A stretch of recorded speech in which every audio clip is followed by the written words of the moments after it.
네, 오늘은 로마서 10장 1절에서 15절까지 말씀을 중심으로 아름답도다 좋은 소식을 전하는 자들의 발이여라는 제목으로 말씀을 전가하겠습니다.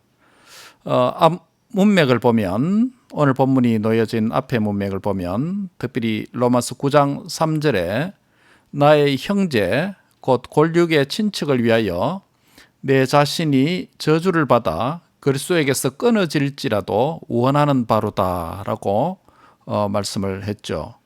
여기서 바울이 형제 또는 골육의 친척이라고 하는 말이 가리키는 대상은 이스라엘 사람들 곧 유대인을 의미했다라고 말씀을 드렸죠.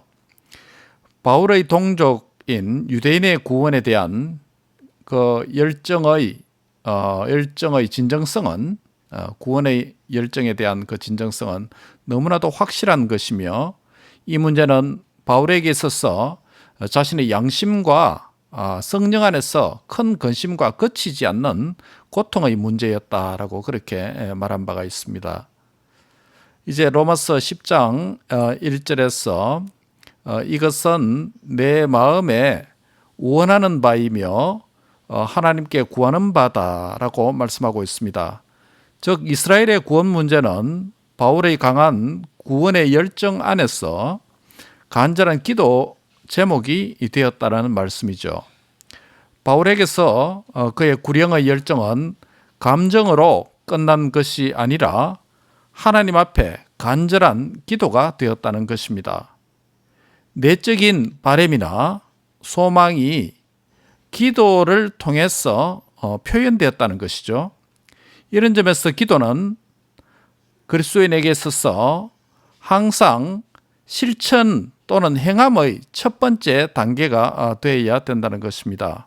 지난 주일날 우리에게 주셨던 하나님의 말씀이 무엇이죠? 뭐가 없으면? 참 행함이 없으면, 참된 실천이 없으면 뭡니까? 그림의 떡이다. 생명의 풍성함을 누리지 못한다라고 말씀을 드렸죠.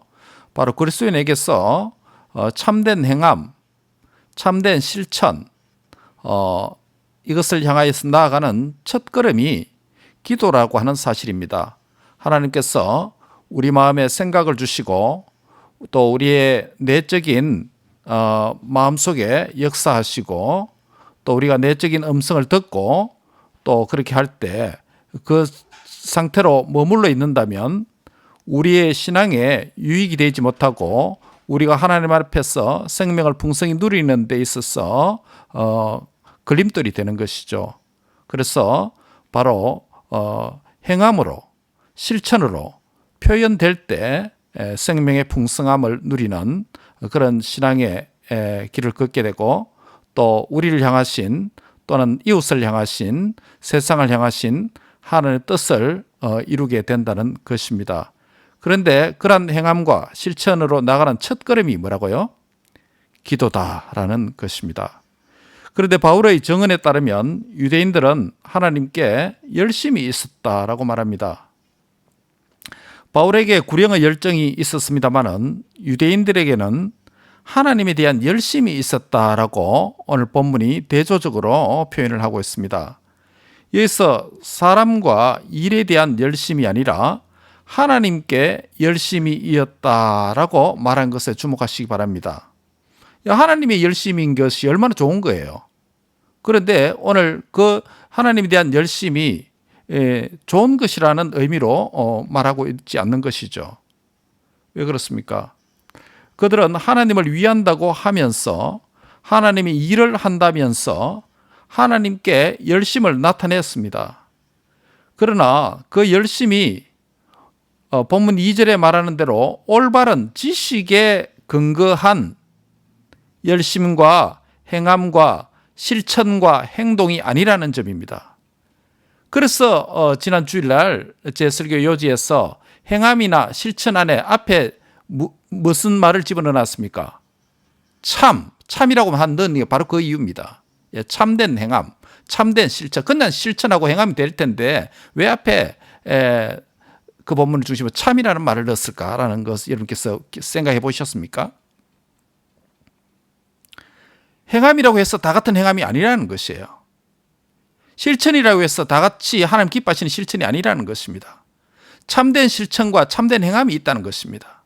즉 하나님이 요구하시고 하나님 뜻하시고 하나님 기뻐하시는 참된 행함과 참된 실천이 우리에게 요청된다는 것입니다. 유대인들은 하나님에 대한 열심이 있었습니다. 그들의 열심이 하나님을 위한 것이라고 되어 있습니다. 그들의 열심의 대상이 하나님이라고 말합니다. 그럼에도 불구하고 그 열심은 옳은 것이 아니다라고 오늘 문맥에서 말하는 것입니다. 무엇 때문입니까? 올바른 지식에 근거한 열심이 아니기 때문입니다. 참된 지식에 근거한 열심이 아니기 때문입니다. 올바른 지식에 근거한 행동이 아니기 때문에 그것은 별 의미 없는 것이다 라는 것입니다. 하나님의 말씀과 그분의 뜻에 기초하지 않는 열심, 그리고 하나님께 하는 열심, 하나님을 위한 열심이라고 하지만 그것의 실상은 인간적인 열심에 불과한 것입니다. 만약 어떤 사람이 하나님을 섬기고 하나님께 예배를 드린다면서 맛있는 과일이나 생선 등 제물을 예배 드리는 자리에 제사 지내는 것처럼 쌓아놓고 하나님께 예배를 지금 드린다면 그것이 하나님을 위한 예배 행위라고 한다고 하지만 이것은 하나님께 드리는 예배에 관한 올바른 성경적 지식을 기초로 하고 있지 않기 때문에 그러한 예배 행위는, 그러한 행동은 잘못된 행위인 것이죠. 하나님과 하나님의 뜻을 곡해하는 것입니다. 만약 우리가 하나님을 위한 것이라고 하면서 교회를 위한다라고 하면서 하나님의 뜻을 알지 못하고 하는 어떤 행동이 있다면 우리는 그것이 어떤 것이든지 어떤 행위이든지 어떤 실천이든지 재고해 봐야 합니다. 오늘날 교회를 위하는 열심 있는 사람들이 교회에 대한 참된 의미를 모르고 하는 행위들을 조심해야 합니다. 하나님에 대한 열심이라고 하면서 열심히 일을 하는데 이런 행위가 정말 하나님 기뻐하시는 일인지 살펴봐야 되죠. 참된 지식에 근거하지 않는 행동, 실천,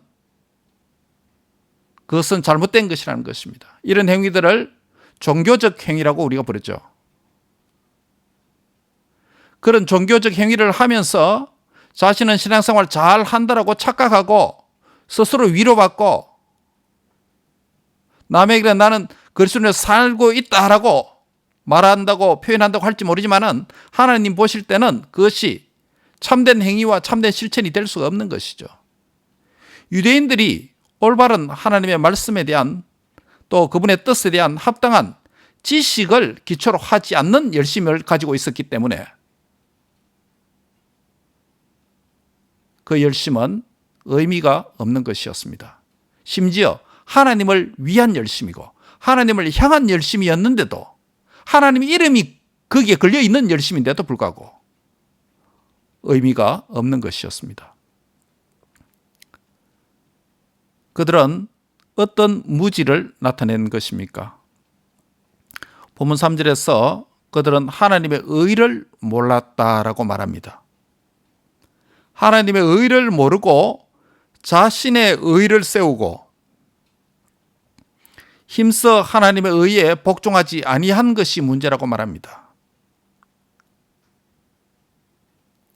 하나님 앞에서 의롭게 되는 길, 곧 예수님을 믿는 것이죠. 하나님 앞에 의롭게 되는 길이 있는데 그것을 받아들이지 않고 자기 것을, 자기 생각을, 자기의 의를 손안에 꽉 쥐고 놓지 않는 것입니다.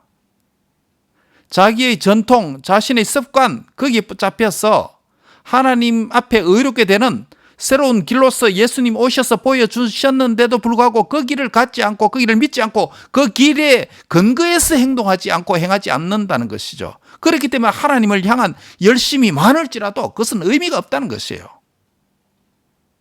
유대인들은 하나님의 계시가 진전이 되어서 하나님 앞에 의롭게 되는 새로운 길이 우리 주 예수 그리스도를 통해서 열렸는데도 불구하고 그 길을, 그 의의 길을 추구하지 않는 것입니다. 그렇다면 하나님의 의가 무엇입니까?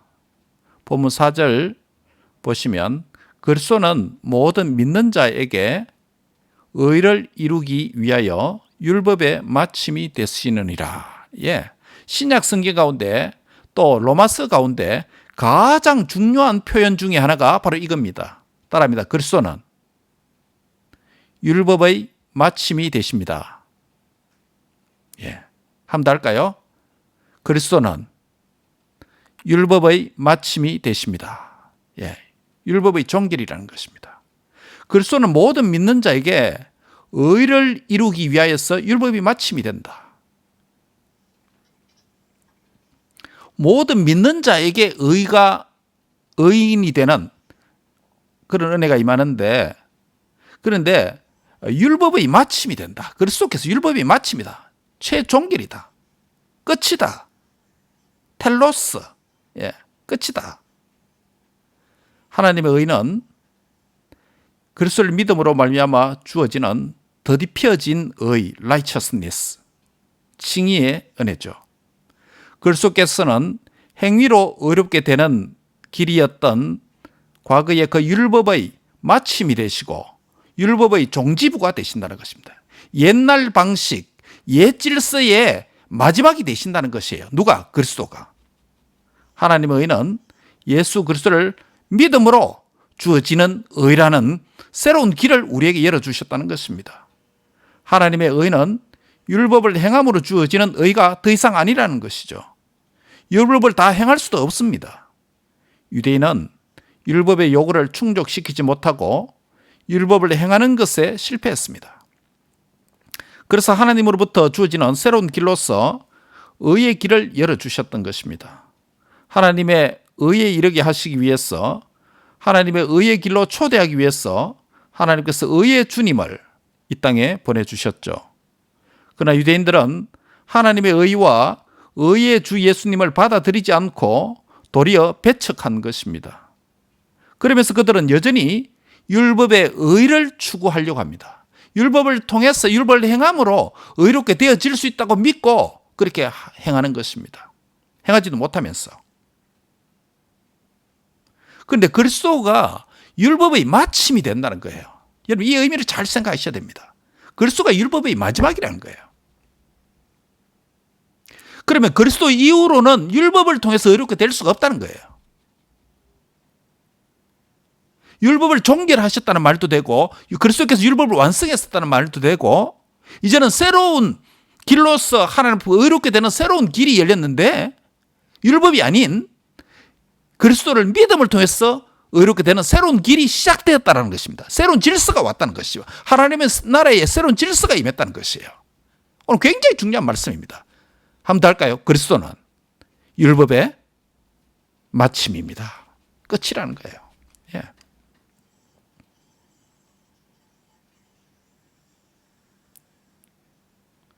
그러면서 그들은 여전히 율법의 의를 예수님이 오셨는데도 불구하고 예수님 오셔서 새로운 의의 길을 열어주셨는데도 불구하고 옛 길을 추구하고 있습니다. 옛 길을 추구하려고 합니다.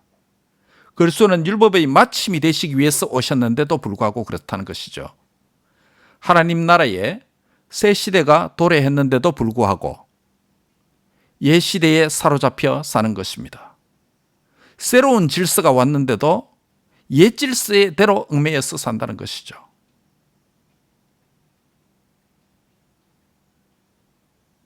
마치 우리가 이 땅에서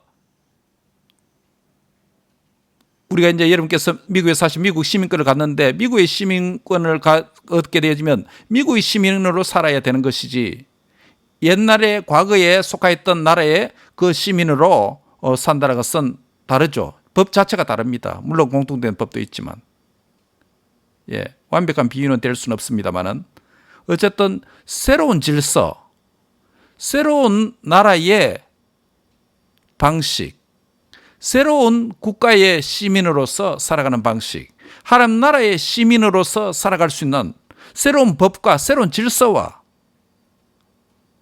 새로운 시대가 도래했는데도 불구하고 여전히 옛 것을 고집하고 있다는 거예요. 새 것을 믿지도 않고 아예 받아들이지도 않으면서. 따라합니다. 그리스도는 율법의 마침이 되십니다. 예, 그리스도는 율법의 마침이 되신다는 것입니다. 9절을 같이 읽을까요? 9절을 같이 읽습니다. 시작. 내가 만일 내 입으로 예수를 주로 시인하며 또 하나님께서 그를 죽은 자 가운데서 살리신 것을 내 마음에 믿으면 구원을 받으리라. 하나님의 의에 이르는 길과 문이 되시는 하나님의 의가 되신 주 예수님을 보내주셨는데 예수님을 주로 시인하고 예수님의 죽으심과 부활을 마음에 믿으면 구원을 얻는다라고 9절에 말씀하고 있습니다. 10절에서는 믿으면 의에 이르고 구원을 받는다라고 말씀합니다. 여기서 구원이라고 하는 것은 앞문맥에서 말한 의롭게 되는 것입니다. 그러므로 이 문맥 안에서 구원 equals 의롭게 되는 것, 칭입니다. 구원 이꼴 칭입니다. 동의어로 사용되고 있습니다. 의롭게 되는 것이 누구를 통했어요? 예수님을 통해서. 구원받는 것이 누구를 통했어요? 예수님을 통해서. 왜요? 그리스도는 율법의 마침이 되시기 때문에 더 이상 율법을 행함으로 의롭게 되고 구원받는 길은 아니라는 것이에요. 새 시대가 도래했기 때문에, 새로운 질서가 그리스도를 통해서 왔기 때문에 라는 것이죠. 11절에 보시면 믿는 자는 부끄러움을 당하지 않는다라고 말씀합니다. 여기서 부끄러움은 수치를 의미합니다. 고대 근동사회에서 이 부끄러움, 수치라고 하는 것은 명예라고 하는 아주 중요한 가치에 대한 반대말입니다. 여기서 수치, 부끄러움은 종말론적인 의미를 가지고 있습니다. 여러분, 고대 근동에 한 가족의 가문으로서의 명예가 있습니다. 또 개인으로서 시민으로서 살아갈 때에 그 명예를 위해서 죽기도 하고 살기도 합니다. 로마가 그랬고 또 고대 근동 사회 모두가 명예라는 것을 굉장히 중요하게 여겼습니다. 그래서 그 흔적들이 오늘날 잘못된 방식으로 남아있는 경우가 어디냐면 이슬람 경우에 있죠. 그래서 명예적인 살인, 여러분 기억하시죠?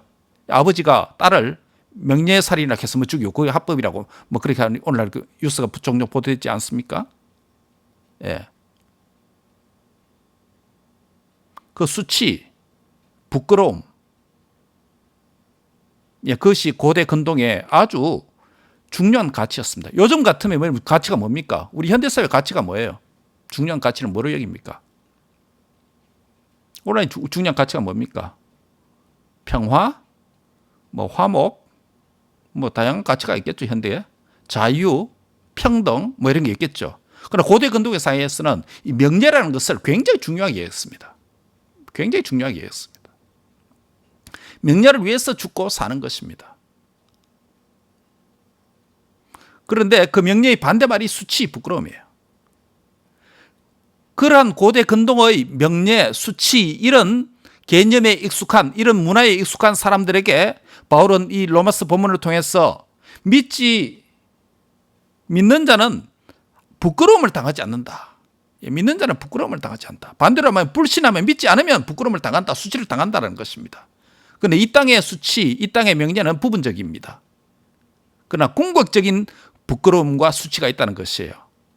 즉 종말론적인 부끄러움, 수치가 있다는 것입니다. 그게 뭡니까?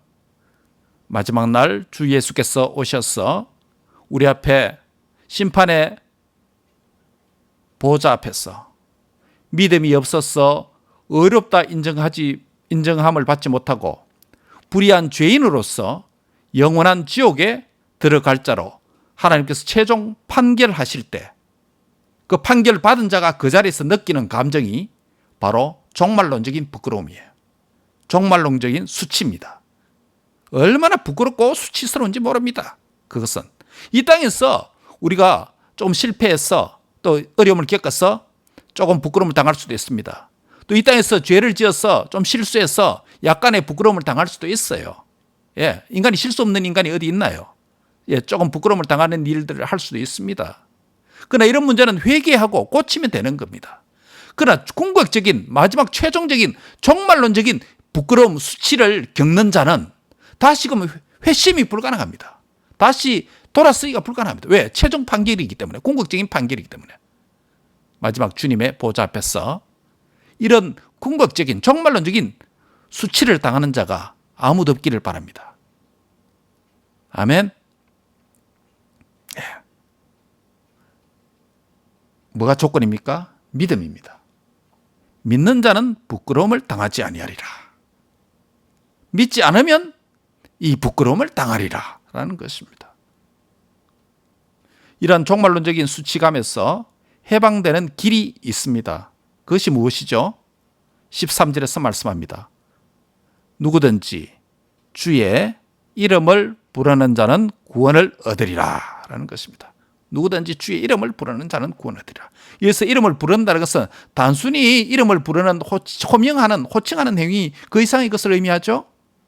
구원의 주로 고백하고 받아들이고 의지하며 산다는 것을 의미합니다. 그래서 마음으로 믿어서 의에 이르고 입술로 신에서 구원에 이른다라는 것이죠. 예. 마음으로 믿고 입술로 신하고 또 신뢰하면서 맡기는 삶 전체를 일컬어서 주의 이름을 부르는 삶이다. 주의 이름을 부르는 자다. 주의 이름을 믿는 자다. 그렇게 말할 수 있는 것이죠. 이런 자에게 구원을 주시고 의가 되신다는 것이죠. 의롭게 해주신다는 것이죠. 그러므로 믿지 않으면 부끄러움을 당할 것이며 믿으면 의와 구원에 이른다는 것이죠. 12절에서는 의와 구원에 이르는 그 믿음에는 차별이 없다라고 말씀합니다. 이것은 의롭게 되는 길 또는 구원받는 길, 구원과 의가 동일하다 그랬죠. 의롭게 되는 길 또는 구원받는 길에 대한 공평함입니다. 이 믿음의 길에 차별이 없다는 것입니다. 오늘날 가장 민주화되고 가장 이상적인 사회라고 할 수 있는 서구 사회 중에 하나가 우리가 살고 있는 미국이라고 할 수 있습니다. 그럼에도 불구하고 우리가 사는 민주주의가 인권이 가장 발달된 서구 사회 중에 하나의 나라에 살고 있는 우리도 이 땅에서 차별을 느끼고 차별을 보고 차별을 경험하고 있습니다. 그렇지 않는 나라들은 어떠하겠습니까? 어떠하겠습니까? 예. 피부색 때문에 차별을 겪습니다. 신분에 따라서 차이를 받습니다. 성별에 따라서 차이를 받습니다. 나이에 따라서 차별을 받습니다. 어느 종족이냐에 따라서 차이를 받습니다. 마이너리티냐 머저리티냐에 따라서 차별을 받습니다. 가장 민주화되고 가장 선진사회라고 할 수 있는 이런 땅에 살아가고 있는 우리에게도 차별이 있습니다. 없을 수가 없죠. 왜요? 이 땅의 나라가 완벽하지 못하기 때문에. 완벽한 정의와 공평이 실현되는 하나님 나라가 아직 완전히 임하지 않았기 때문에 그런 거죠. 그런데 이 종말론적인 수치에서 해방되는 길로서 누구든지 주의 이름을 부르는 자는 구원을 받는데 그 믿음의 길에 차별이 없다. 예, 공평하다. 헬라인에게도 유대인에게도 상관이 없습니다. 믿음 이외에 다른 어떤 중요한 조건이나 배경이 중요하지 않다는 것이죠. 다른 어떤 조건은 중요하지 않다는 것이죠. 그리스도를 믿음으로 의에 이르는 하나님의 의를 덧입는 이 길에는 어떠한 차별도 없다라고 선언하는 것입니다. 의와 구원에 이르는 오직 유일한 조건은 뭐라는 거죠? 믿음이다. 예, 다른 조건이 필요 없다는 것입니다. 그런데 그 믿음이 어떤 과정을 통해서 생기느냐라는 것입니다. 믿음이 어떻게 발생합니까? 다 같이 본문 14절, 15절을 같이 한 목소리를 읽겠습니다. 14절, 15절입니다. 시작. 그런즉 그들이 믿지 아니하는 일을 어찌 부르리요? 듣지도 못한 일을 어찌 믿으리요? 전파하는 자가 없이 어찌 들으리요? 보내심을 받지 아니하였으면 어찌 전파리요? 기록된 바 아름답도다 좋은 소식을 전하는 자들의 발이여 함과 같으니라. 하나님의 의에 이르는 보석과 같은 길과 문은 이미 열려 있습니다. 하나님의 의에 이르게 하기 위해서 하나님께서 의의 주가 되시는 예수님을 불의의 죄인인 우리를 위해서 이 땅에 보내주셨습니다. 그러나 그 자체만으로는 그림의 떡이라는 것입니다. 그림의 떡이라는 것입니다. 자기 의와 율법의 의에 사로잡혀서 사는 삶을 회개하지 아니하면 구원과 의는 그림의 떡이라는 것입니다. 회개가 없으면 그림의 떡이라는 것입니다. 그리고 구원과 의의 길리요 진리요 생명이신 예수님을 믿지 아니하면 그것 또한 하나님의 의는 아무 소용이 없는 그림의 떡이 됩니다. 즉 믿음이 없으면 그림의 떡이라는 것입니다. 또 예수님을 믿어야 의롭게 됩니다. 믿어야 하나님의 의에 이를 수가 있습니다. 그러나 듣지도 못한 일을 어찌 믿는다는 것입니까? 라고 질문합니다. 전파하는 자가 없이 어찌 들을 수 있습니까? 라고 질문합니다.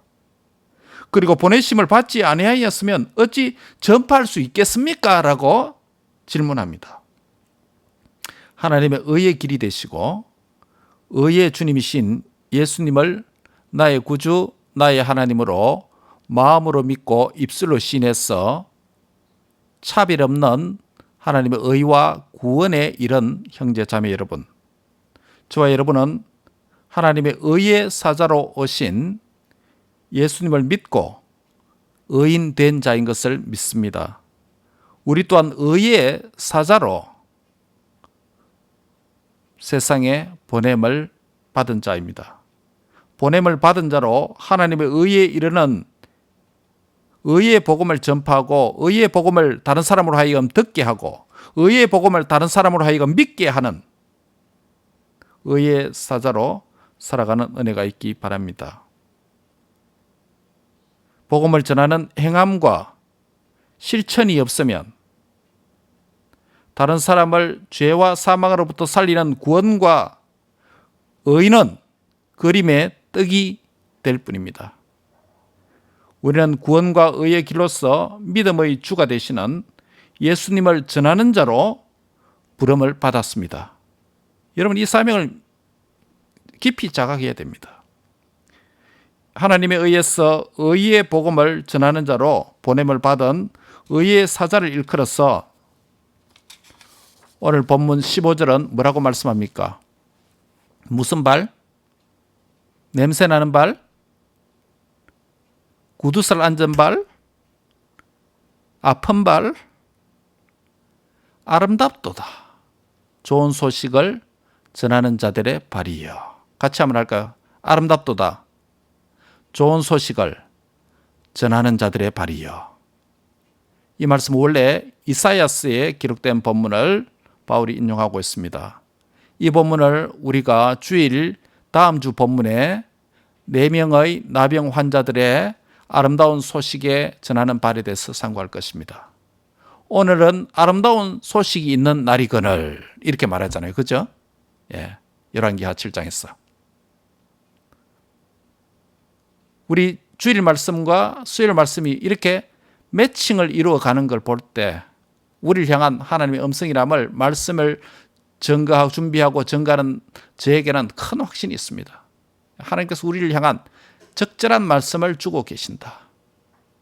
다만 우리가 그 말씀을 따라서 회개하지 아니하면 이 복이 그림의 떡이 된다. 다만 우리에게 주시는 말씀을 믿지 아니하면 그림의 떡이 될 뿐이다. 다만 이 말씀을 실천하고 행함이 없다면 이 은혜는 그림의 떡이 될 뿐이다 라는 것입니다. 하나님의 의에 이르게 하는 하나님의 뜻에 수용되는 이 일이 주님 보시기에 아름다운 발걸음과 사역으로 기억될 것입니다. 말씀을 맺습니다. 예수님은 율법의 마침이 되십니다. 예수님의 율법의 끝이 됩니다. 예수님 다음에 율법이 조금 한 박자 남아있다, 한 소절 남아있다, 전혀 그렇지 않아요. 예수님이 까집니다. 예수님이 율법이 끝이에요. 예수님 율법 끝으로 딱 왔는데 바리새인들과 유대인들은 예수님 다음에 뭐가 또 있나? 이것을 인정을 안 하는 거죠. 예수님 끝인데도 끝을 인정하지 않은 거예요. 그러니까 예전에 뭡니까? 율법을 계속 지키려고 하고 율법을 따라 의를 이루려 하고 그렇게 하는 것이죠. 오늘 본문의 핵심이 이거예요. 신약에서 가장 중요한 핵심적인 한 단어가 있다면 여러 가지 표현할 수 있는데 예수님이 율법의 끝이다라는 거죠. 마침이다, 종결이다, 텔로스다, 마지막이다. 율법의 마침을 위해 오신 예수님께서 모든 믿는 자의 의의 주가 되어 주셨습니다. 하나님의 의는 믿음으로 말미암는 의입니다. 더 이상 율법으로, 더 이상 행함으로, 더 이상 하나님을 위한 열심이라고 하는 하나님을 위한, 하나님을 향한 열심이라는 명목상으로 이루어지는 그런 행위로 말미암는 의가 아닙니다. 예수님을 믿어야 의에 이르고 예수님을 믿어야 구원에 이릅니다. 그렇지 않으면 종말론적인 수치, 부끄러움을 당한다는 것이죠. 경고까지 있는 것이죠. 이 하나님의 의와 구원에 이르는 데는 차별이 없다라고 말씀했습니다. 누구든지 주의 이름을 부르고 믿는 자는 하나님의 구원과 의에 이를 수가 있습니다. 하나님의 의와 구원에 이르는 것은 오직 믿음을 통해서 이르게 되는데 믿음을 통해서 의와 구원에 이르는 자는 하나님의 의의 사자로서 의의 복음을 전하는 아름다운 발이 되라라고 말하는 것이에요. 오늘 이 본문이에요. 마지막 골이 이것입니다. 여러분이 있는 곳에서, 여러분이 사는 곳에서, 그곳에서 의인이 되었다면 의의 복음을 전하는 아름다운 발이 되라는 것이에요. 한번 따라합니다.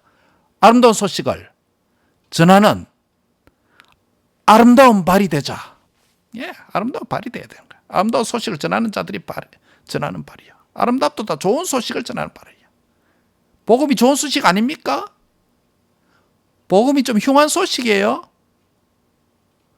복음이 좀 만족스럽지 못합니까? 아직? 복음이 나를 행복하게 만드는데 좀 부족합니까? 복음이 나를 하나님의 의에 이르는데 좀 부족한 게 많습니까? 아직? 복음이 하나님을 나로 하여금 구원에 이르도록 하는데 결함이 있습니까? 리콜 받아야 됩니까? 자동차가 리콜 파트에 문제가 있으면 리콜 받지 않습니까? 우리에게 하나님의 의롭게 되는 구원에 이르는 유일한 길로서 글을 보내주시는데 죽은 자 가운데서 다시 산 자의 이 복음을, 부활의 복음을 주셨는데 이 복음이 우리에게 만족되지 못해서, 고객을 만족시키지 못해서 리콜 받아야 될 복음입니까? 남에게 소개하는데 흠이 많습니까? 이 복음을 나타내는 아름다운 발로 살기에 수치감이 있습니까? 도리어 이 복음을 믿지 아니하면 마지막에 종말론적인 수치감, 부끄러움 있습니다.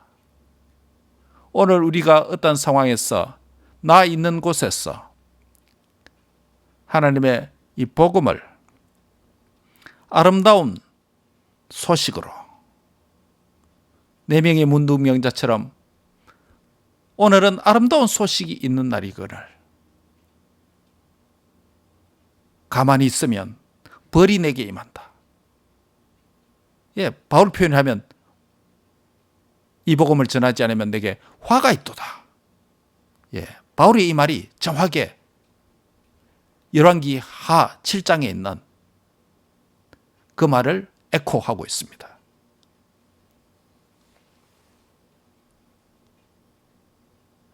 이 복음은 예수 그리스도는 죄와 사망과 사탄의 권세에서 해방시켜서 저와 여러분을 하나님의 구원과 의에 이르게 하는데 종말론적인 그 수치와 부끄러움으로부터 해방시키는 유일한 길이요 넉넉한 길임을 믿습니다. 이 확신을 가지고 이 복음을, 이 좋은 소식을, 이 아름다운 소식을 전하는 발이 되어서 주님 보시기에 아름다운 발이 되기를 바랍니다. 그 발이라고 하는 것이 뭡니까? 삶의 여정 아닙니까? 우리의 삶의 여정이 복음의 소식을 전하는 발들이 되어서 하나님 앞에 아름다운 발걸음을 가는 곳마다 내딛어서 좋은 소식을 전하는 이 보냄을 받은 자로 살아가기를 바랍니다.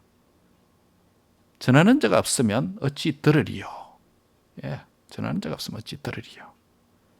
오늘 전하는 자의 사명을 우리에게 확인시켜 주시고 확신시켜 주시고 우리를 이 복음으로 다시금 전하는 자로 파송시켜 주시는 미셔널이라는 것을 기억하고 우리의 가정에서, 우리의 현장에서, 우리의 일터에서, 우리가 만나는 온라인, 오프라인에서 만나는 사람들에게 이 복음을 부끄럼 없이, 수치감 없이 조금의 하자가 있고 리콜 받아야 될 그런 파트를 가진 불량 자동차가 아니라는 복음에 대한 만족과 감사와 영광스러움의 감격을 가지고 이 복음을 전하여서 우리가 어렵게 된 것처럼 다른 사람도 이 복음으로 충분히 어렵게 되어질 수 있다고 하는, 내가 어렵게 되었으면 다른 사람도 가능하다는 것입니다.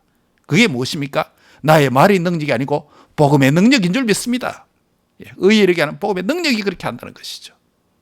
이 복음을 전함으로 다른 사람을 죄에서 의로, 사망에서 생명으로 옮기는 아름다운 발들로 살아가는 복된 성도들이 다 되시기를 주의 이름으로 축원합니다.